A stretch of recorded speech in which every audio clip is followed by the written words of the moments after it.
안녕하세요, 어르신들. 오늘도 이 자리에 함께 해주셔서 감사합니다. 이야기를 시작하기 전에 잠시 부탁 하나만 드려도 될까요?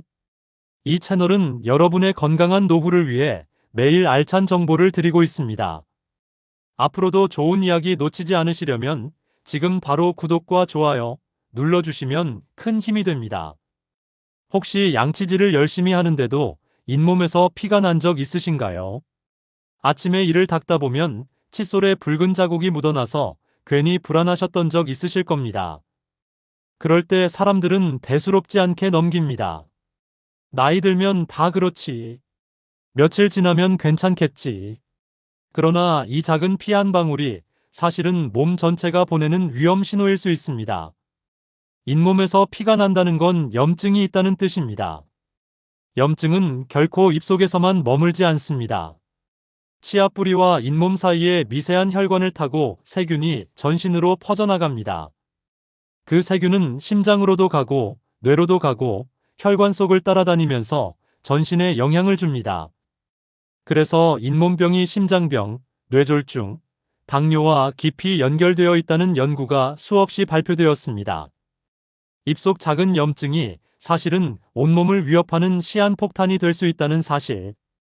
이 사실만 기억해도 오늘 이야기를 끝까지 들으실 이유가 충분합니다.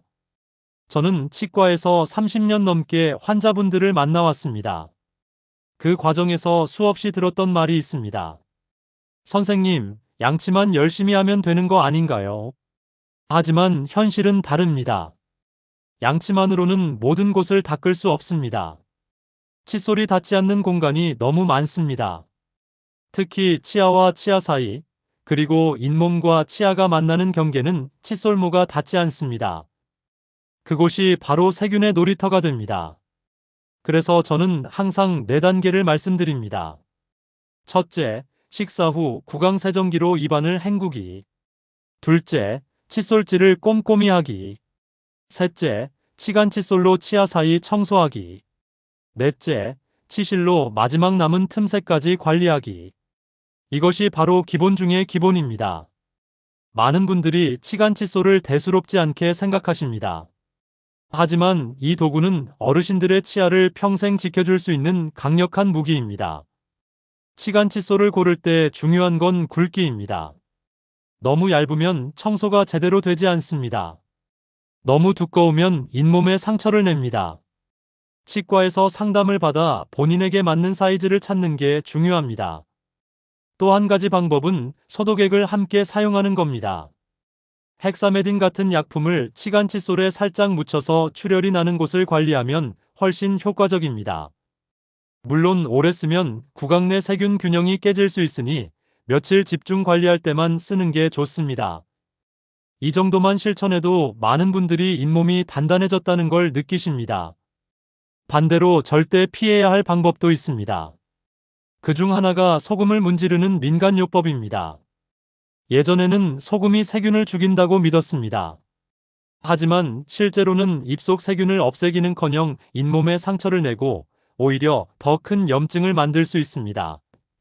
실제로 저희 병원에도 소금을 오랫동안 문지르다 잇몸이 크게 패여서 오시는 분들이 많습니다. 그분들은 하나같이 이렇게 말씀하십니다. 어릴 때 어른들이 소금이 좋다 해서 그냥 믿고 했을 뿐인데 좋다고 믿었던 습관이 오히려 치아를 잃게 만든 것입니다. 치약 선택에 대해서도 많은 분들이 헷갈려 하십니다. 거품이 많이 나야 시원하다고 생각하십니다. 하지만 중요한 건 거품이 아니라 불소입니다. 불소는 치아를 단단하게 하고 충치를 예방해 줍니다. 1000에서 1500ppm 정도의 불소가 들어있으면 충분합니다. 또 거품을 많이 내는 성분인 SLS는 일부 분들에게 자극을 줄 수 있으니 입안이 예민하신 분들은 저자극 치약을 선택하는 게 좋습니다. 임플란트 이야기도 빼놓을 수 없습니다. 요즘은 임플란트를 너무 쉽게 권하는 경우가 많습니다. 물론 잃어버린 치아를 대신할 수 있는 좋은 방법이긴 합니다. 하지만 절대로 원래 치아를 완전히 대체할 수는 없습니다. 자연 치아의 감각과 기능을 따라갈 수는 없습니다. 게다가 관리가 소홀하면 임플란트 주변에 더 큰 염증이 생기기도 합니다. 그래서 제가 환자분들께 항상 드리는 말씀은 같습니다. 최고의 임플란트는 내 치아를 지키는 겁니다. 한 번은 이런 일이 있었습니다. 70대 중반의 아주머니 한 분이 오셨습니다. 양치를 하루에 한 번만 대충 하셨고 치실이나 치간 칫솔은 한 번도 써본 적이 없다고 하셨습니다. 몇 년 동안 치과도 안 다니셨습니다. 그러다 어느 날 갑자기 여러 개의 치아가 흔들려서 오셨습니다. 검사해 보니 이미 뼈가 많이 녹아 있었습니다. 어쩔 수 없이 여러 개를 발치하고 임플란트를 해야 했습니다. 치료가 끝난 후 그분은 이렇게 말씀하셨습니다. 그저 귀찮아서 안 한 게 평생 후회가 될 줄은 몰랐습니다. 반면에 80대 어르신 한 분은 달랐습니다. 치아 대부분이 건강했고 딱딱한 음식도 문제없이 씹으셨습니다. 비결을 물으니 웃으시면서 이렇게 말씀하셨습니다. 나는 밥 먹고 나면 물로 3번은 꼭 헹궜어. 평생 그렇게 해왔어. 그 단순한 습관이 수십 년 동안 치아를 지켜낸 것입니다. 결국 중요한 건 비싼 치료가 아니라 매일 반복하는 작은 습관입니다. 여러분, 사람은 누구나 늙습니다. 하지만 모든 늙음이 고통스러울 필요는 없습니다. 치아와 잇몸만 잘 지켜도 노년은 훨씬 자유롭습니다.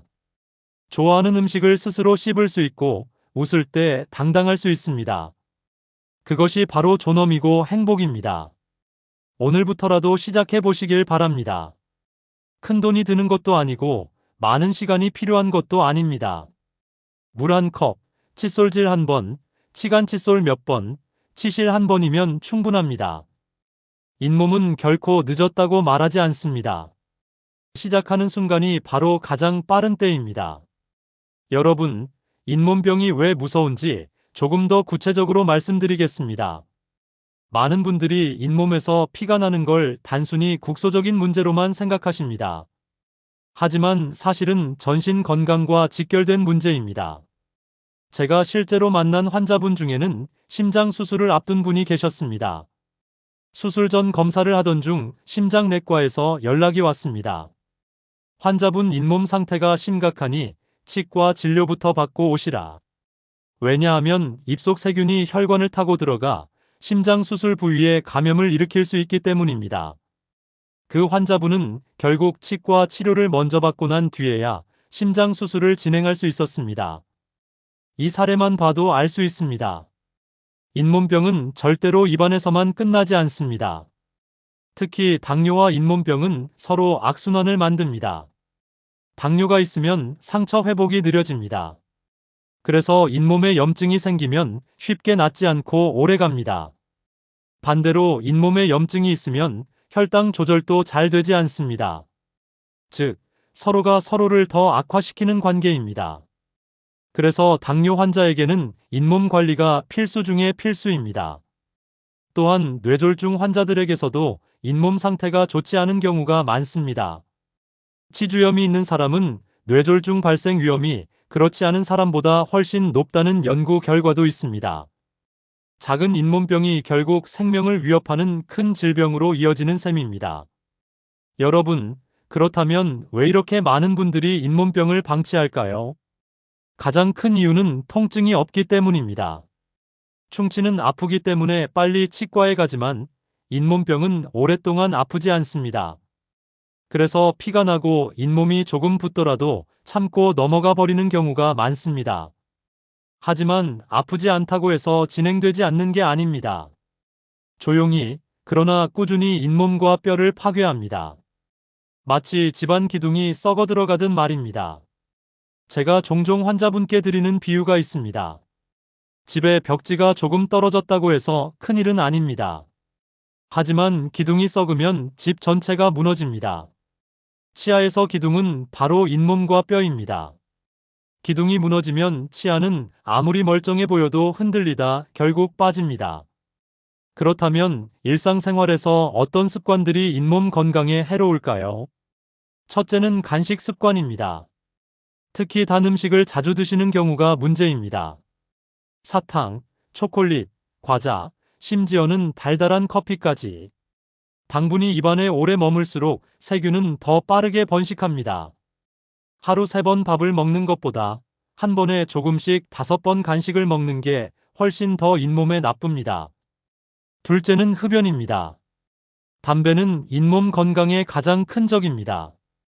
혈액순환을 방해해서 잇몸에 필요한 영양과 산소가 전달되지 못하게 합니다. 또 염증이 있어도 잘 드러나지 않게 만들어서 발견을 늦춥니다. 실제로 흡연자들은 잇몸병이 훨씬 심각하게 진행되지만 겉으로는 출혈이나 부종이 잘 안 보이기도 합니다. 그래서 더 위험합니다. 셋째는 음주입니다. 과도한 음주는 면역력을 떨어뜨려 잇몸병을 악화시킵니다. 특히 자극적인 안주와 함께 술을 즐기면 잇몸의 부담이 커집니다. 물론 가볍게 한두 잔 정도는 큰 문제가 되지 않지만 자주 과음하는 습관은 잇몸 건강을 해칩니다. 넷째는 구강 건조입니다. 나이가 들수록 침 분비량이 줄어듭니다. 침은 입속 세균을 씻어내는 중요한 역할을 합니다. 침이 부족하면 세균이 더 쉽게 번식합니다. 구강 건조를 막기 위해서는 물을 자주 마시고 무설탕 껌을 씹는 것이 도움이 됩니다. 특히 자일리톨 껌은 세균의 성장을 억제하는 효과도 있습니다. 여기서 잠깐 잘못된 민간요법 사례를 몇 가지 말씀드리겠습니다. 어르신들 중에는 소금으로만 양치를 하시는 분들이 있습니다. 옛날부터 소금이 약이라고 했지. 맞습니다. 소금은 살균 효과가 있긴 합니다. 하지만 알갱이가 거칠기 때문에 잇몸에 상처를 냅니다. 그 상처로 세균이 더 깊이 들어갑니다. 결국은 오히려 상황을 더 악화시킵니다. 또 어떤 분은 술을 입에 머금고 가글을 하시기도 합니다. 소독이 될 거다라는 생각에서 하시는 거지요. 하지만 술은 오히려 점막을 자극해서 염증을 더 심하게 만듭니다. 게다가 구강 건조를 일으켜 세균이 더 잘 자라도록 돕습니다. 그래서 절대 권하지 않습니다. 한약재를 씹거나 풀을 바르는 경우도 있습니다. 물론 일부 약재는 항염 효과가 있을 수 있습니다. 하지만 과학적으로 검증되지 않은 방법은 위험합니다. 증상을 가려서 병원에 가야 할 시기를 놓치게 만듭니다. 여러분, 그렇다면 어떻게 해야 할까요? 결국 답은 단순합니다. 하루 2번 이상 꼼꼼히 양치하기. 치간 칫솔과 치실 사용하기. 정기적으로 치과에 방문해 스케일링 받기. 이 3가지만 지켜도 잇몸병의 80% 이상은 예방할 수 있습니다. 그런데도 많은 분들이 이렇게 말씀하십니다. 스케일링 받으면 이가 약해진다던데요. 이건 큰 오해입니다. 스케일링은 치아를 약하게 하는 게 아니라 이미 붙어있는 딱딱한 치석을 제거하는 것입니다. 치석은 세균 덩어리입니다. 그걸 제거하지 않으면 염증은 계속됩니다. 스케일링은 오히려 치아와 잇몸을 건강하게 지켜주는 안전한 치료입니다. 제가 잊지 못하는 환자 한 분이 있습니다. 60대 후반 남성분이셨습니다. 오랫동안 치과를 다니지 않으셨다가 잇몸이 붓고 치아가 흔들려서 오셨습니다. 이미 많은 치아가 손상되어 있었고 발치를 피할 수 없었습니다. 그분은 수술 후 이런 말씀을 하셨습니다. 그냥 1년에 한 번만이라도 왔으면 이렇게까지는 안 됐을 텐데. 정말 안타까웠습니다. 반대로 정기적으로 오시는 분들은 다릅니다. 조금만 이상이 생겨도 금방 발견해서 치료가 가능합니다. 치과를 무서워하지 않고 습관처럼 다니시는 분들이 결국 가장 오래 자기 치아를 지킵니다. 여러분, 치아는 단순히 음식을 씹는 도구가 아닙니다. 삶의 질과 직결된 자산입니다. 치아를 잃으면 먹는 즐거움이 줄어듭니다. 씹지 못하면 소화도 잘 되지 않습니다. 소화가 안 되면 영양 상태가 나빠지고 결국 전신 건강이 무너집니다. 즉, 치아 하나가 단순히 입안의 문제가 아니라 몸 전체와 연결되어 있습니다. 여러분, 노년기에 접어들면 생활 습관이 더욱 중요해집니다. 젊을 때는 조금 소홀해도 몸이 버텨줍니다. 하지만 나이가 들면 작은 습관 하나가 건강을 크게 바꿉니다. 잇몸 건강도 마찬가지입니다. 제가 환자분들께 자주 듣는 말 중 하나가 있습니다. 이 나이에 뭘 더 관리해요? 그냥 있는 대로 살다 가야지요. 하지만 저는 단호히 말씀드립니다. 잇몸과 치아는 나이를 이유로 포기할 대상이 아닙니다. 오히려 나이가 많을수록 더 관리해야 합니다. 잘못된 습관을 몇 가지 짚어보겠습니다. 첫째, 치아를 도구처럼 사용하는 습관입니다.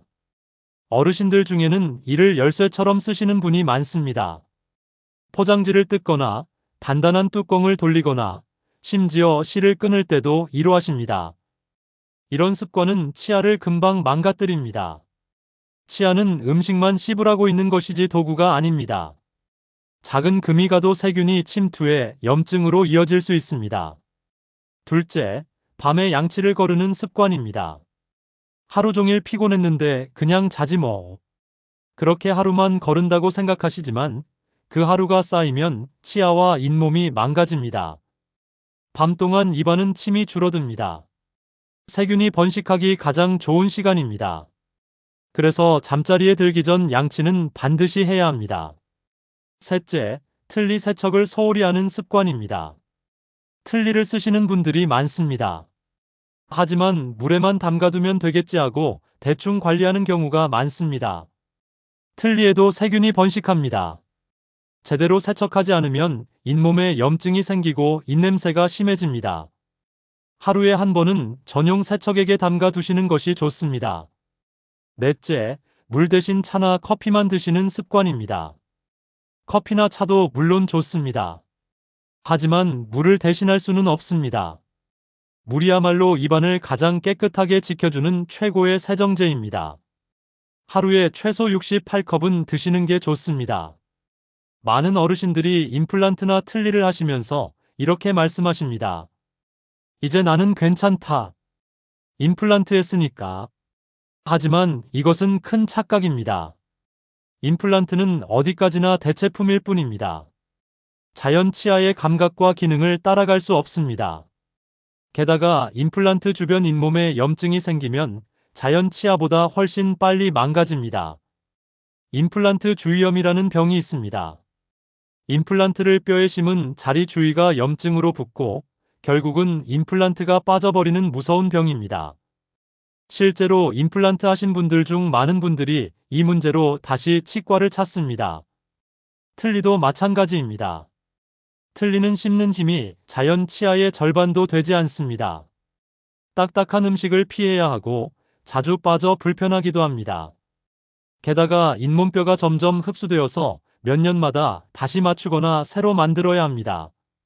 즉, 아무리 좋은 임플란트와 틀니도 결국은 내 치아를 대신할 수 없습니다. 그래서 제가 늘 말씀드립니다. 최고의 임플란트는 아직 내 입에 있는 치아다. 제가 만난 환자 한 분은 60대 초반이셨습니다. 경제적으로 여유가 있어 잇몸이 조금만 아파도 임플란트를 하셨습니다. 결국 10년이 지나자 입안에 자연 치아가 거의 없고 임플란트만 가득했습니다. 하지만 씹는 게 불편하다고 호소하셨습니다. 이상하게 음식 맛도 예전 같지 않고 자꾸 이물감이 있어요. 자연 치아가 있을 때의 감각은 어떤 보철물도 완벽하게 대체할 수 없습니다. 반대로 80대까지 자기 치아를 20개 이상 유지하신 분도 계십니다. 그분의 공통점은 단순했습니다. 나는 하루도 빼놓지 않고 치실을 써왔어. 바로 그 꾸준함이 치아를 지켜준 비결이었습니다. 여러분, 잇몸 관리는 혼자만 잘한다고 되는 게 아닙니다. 가족 모두가 함께 지켜야 합니다. 부부가 함께 치실을 쓰고 손주들과 같이 치간 칫솔을 쓰는 습관을 들이면 더 오래 이어집니다. 아이들은 어른을 따라합니다. 어른이 치실을 쓰면 아이도 자연스럽게 배우게 됩니다. 가족이 함께하는 건강 습관은 서로의 삶을 지켜줍니다. 또 한 가지 중요한 점은 식사 습관입니다. 부드러운 음식만 찾다 보면 잇몸은 점점 약해집니다. 적당히 질기고 단단한 음식도 씹어야 잇몸 근육이 단련됩니다. 물론 너무 딱딱한 음식은 피해야 하지만 오랫동안 씹는 습관은 잇몸 건강에 도움이 됩니다. 예를 들어 무설탕 껌을 씹는 것도 좋습니다. 침 분비가 늘어나고 잇몸 근육이 자극됩니다. 특히 자일리톨 껌은 세균의 성장을 억제하는 효과도 있습니다. 제가 예전에 진료했던 할머니 한 분은 손주와 함께 진료실에 오셨습니다. 손주가 물었습니다. 할머니, 왜 이가 빠졌어요? 그 순간 할머니는 얼굴이 붉어지셨습니다. 내가 관리를 잘 못해서 그렇단다. 그 대답을 듣고 손주는 매일 치실을 쓰기 시작했습니다. 아이에게는 교훈이 되었고 할머니에게는 후회가 되었습니다. 저는 그 장면을 아직도 잊지 못합니다. 여러분, 치아는 단순히 개인의 문제가 아닙니다. 가족의 문제이고 세대의 문제입니다. 여러분이 오늘 치아를 지키면 자녀와 손주가 그 모습을 보고 배우게 됩니다. 그래서 저는 늘 이렇게 말씀드립니다. 여러분의 치아는 여러분만의 것이 아닙니다. 가족의 미래와 연결된 자산입니다. 여러분, 제가 오랜 세월 치과에서 환자들을 보면서 가장 안타까웠던 순간은 바로 조금만 더 일찍 오셨으면 하고 느낄 때입니다. 많은 분들이 그 한 걸음을 늦추다가 결국 치아를 잃습니다. 한 분은 70대 후반의 할아버지셨습니다. 평생 농사를 지으셨고 성격도 워낙 씩씩하셨습니다. 이 나이에 치과 가서 뭘 하겠어. 늘 이렇게 말씀하시며 버티셨습니다. 하지만 어느 날 갑자기 딱딱한 음식을 못 드신다며 찾아오셨습니다. 검사해보니 잇몸뼈가 심하게 녹아 있었고 치아 여러 개가 이미 흔들리고 있었습니다. 결국 발치를 하고 틀니를 해야 했습니다. 진료 의자에 앉아 계시던 그분은 한숨을 크게 내쉬셨습니다. 내가 왜 이 나이에 치과를 왔을까? 조금만 일찍 왔으면 내 치아 몇 개는 지켰을 텐데. 그 한마디에 제 마음도 무거워졌습니다. 반대로 또 다른 환자분은 정기검진을 철저히 지키셨습니다. 60대 중반의 아주머니셨는데 6개월마다 꾸준히 오셨습니다. 그분은 치실과 치간 칫솔을 항상 챙겨 다니셨고 여행을 가실 때도 빠뜨리지 않으셨습니다. 그 결과 70대가 된 지금도 대부분의 치아를 건강하게 유지하고 계십니다. 진료실에서 그분의 밝은 미소를 볼 때마다 저는 작은 습관이 이렇게 큰 차이를 만드는구나 하고 다시 한번 깨닫습니다. 여러분, 치아와 잇몸은 단순히 씹는 기능만 담당하는 게 아닙니다. 그것은 곧 삶의 질입니다. 이를 잃으면 어떻게 될까요? 우선 식사의 즐거움이 사라집니다.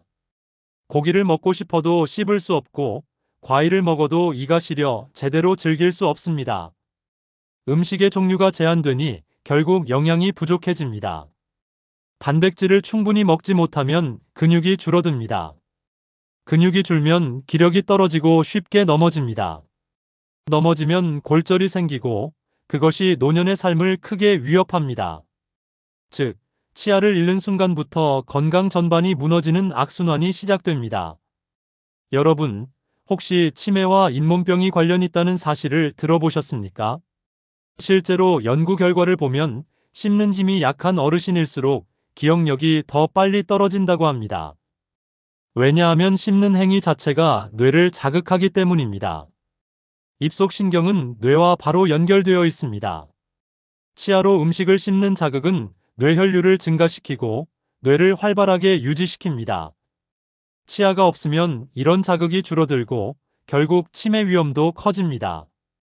그러니 치아를 지키는 건 단순히 입안의 문제가 아니라 정신 건강을 지키는 길이기도 합니다. 여러분께 제가 진료실에서 자주 하는 이야기를 들려드리겠습니다. 치아는 우리 몸이 가진 가장 소중한 보석입니다. 그런데 그 보석은 하루아침에 사라지지 않습니다. 우리가 조금씩 소홀할 때 천천히 빛을 잃고 사라집니다. 어떤 분은 말씀하십니다. 나는 이미 치아가 많이 없으니 포기해야지. 그러나 그렇지 않습니다. 지금 남아있는 치아라도 끝까지 지켜내면 삶은 달라집니다. 치아 하나라도 더 지키면 음식의 선택지가 늘어나고 미소의 자신감이 커집니다. 여러분, 또 하나 중요한 건 정기적인 치과 방문입니다. 치과에 가는 걸 두려워하시는 분들이 많습니다. 가는 날만 괜히 아픈 것 같다. 치과는 무섭다. 이렇게 생각하시지요. 하지만 사실 치과는 병을 만드는 곳이 아니라 병을 막아주는 곳입니다. 정기적으로 방문하시면 오히려 큰 병을 예방할 수 있습니다. 아픈 상태에서 가면 치료가 힘들지만 아프기 전에 가면 간단히 해결됩니다. 또 하나 강조드리고 싶은 것은 가족과 함께하는 습관입니다. 혼자 하려면 자꾸 잊고 미룹니다. 그러나 가족과 함께하면 지켜집니다. 손주와 함께 양치를 하거나 부부가 같이 치실을 쓰는 것만으로도 꾸준히 할 수 있습니다. 제가 아는 한 어르신 부부는 매일 저녁 식사 후 거실에 함께 앉아 치실을 쓰십니다. 손주도 그 모습을 보며 자연스럽게 따라합니다. 이런 모습이야말로 진정한 건강 교육이 아닐까요? 여러분, 제가 지금까지 말씀드린 내용이 도움이 되셨다면 구독과 좋아요 꼭 눌러주시길 부탁드립니다. 이 채널은 여러분의 잇몸 건강을 지켜드리기 위해 앞으로도 더 깊은 이야기들을 준비할 것입니다. 작은 클릭 하나가 저에게는 큰 힘이 됩니다. 여러분, 오늘 긴 이야기를 함께 해주셔서 감사합니다. 마지막으로 몇 가지 사례를 더 들려드리면서 정리해드리겠습니다. 한 어르신은 60대 중반이 되던 해에 치아를 절반 이상 잃었습니다. 평생 치과에 가본 적이 없으셨습니다. 아파도 참으셨고 피가 나도 대수롭지 않게 넘기셨습니다. 결국 음식조차 제대로 씹을 수 없게 되었습니다. 그때야 병원을 찾으셨지만 이미 늦었습니다. 그분은 진료실에서 저에게 이렇게 말씀하셨습니다. 선생님, 내가 평생 돈은 아꼈는데 결국 치아는 못 지켰네요. 그분의 눈빛은 후회로 가득 차 있었습니다. 반대로 비슷한 연배의 또 다른 분은 전혀 다른 삶을 살고 계셨습니다. 70세가 넘으셨지만 치아 대부분이 건강했고 좋아하는 음식을 마음껏 드셨습니다. 비결은 아주 단순했습니다. 하루 2번 양치, 치간칫솔과 치실, 그리고 6개월마다 정기검진. 이 3가지를 꾸준히 지킨 것뿐이었습니다. 그분은 늘 이렇게 말씀하셨습니다. 치아만큼 값진 보험은 없다네. 작은 습관이 평생을 바꾼다네. 여러분, 저는 이 말씀을 꼭 드리고 싶습니다. 치아는 단순히 씹는 도구가 아닙니다. 삶을 지탱하는 기둥이고 존엄을 지키는 버팀목입니다. 치아가 건강해야 마음껏 웃을 수 있습니다. 웃을 수 있어야 사람들과 어울릴 수 있습니다. 사람들과 어울려야 외롭지 않습니다.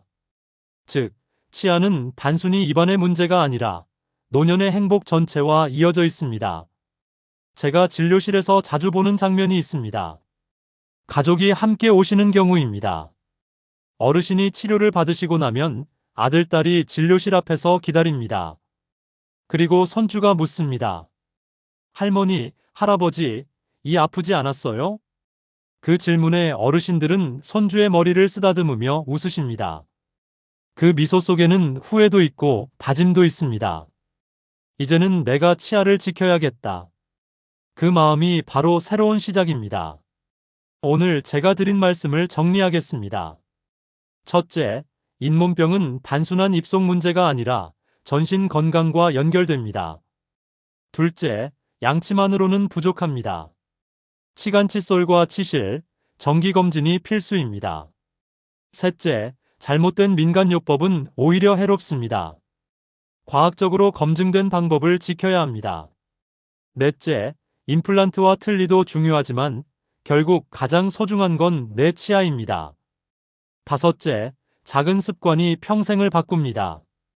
오늘부터라도 시작하는 것이 가장 빠른 길입니다. 여러분, 혹시 지금 제 이야기를 들으시며 나도 할 수 있을까 망설이셨습니까? 저는 자신있게 말씀드립니다. 네, 할 수 있습니다. 오늘 저녁부터라도 물 한 컵 헹구는 습관을 시작해 보십시오. 작은 치실 하나라도 집어들고 시도해 보십시오. 그 한 걸음이 여러분의 내일을 바꿉니다. 저는 환자분들께 늘 이렇게 말씀드립니다. 치아를 지키는 일은 결국 스스로를 존중하는 일입니다. 여러분의 치아는 단순한 뼈 조각이 아닙니다. 평생을 함께한 동반자이고 여러분의 인생을 증명하는 역사입니다. 그 소중한 동반자를 끝까지 지켜내시길 바랍니다. 이제 이야기를 마무리하겠습니다. 오늘 제 말씀이 조금이라도 도움이 되셨다면 꼭 구독과 좋아요 눌러주시길 부탁드립니다. 여러분의 클릭 하나가 저에게는 큰 힘이 되고 또 다른 분들에게는 귀한 정보가 될 수 있습니다. 앞으로도 저는 여러분의 건강한 노후를 위해 더 깊고 따뜻한 이야기를 준비하겠습니다. 여러분, 오늘도 건강한 하루 되시길 바랍니다. 그리고 내일 아침에는 꼭 밝은 미소로 하루를 시작하시길 바랍니다. 함께 해주셔서 감사합니다.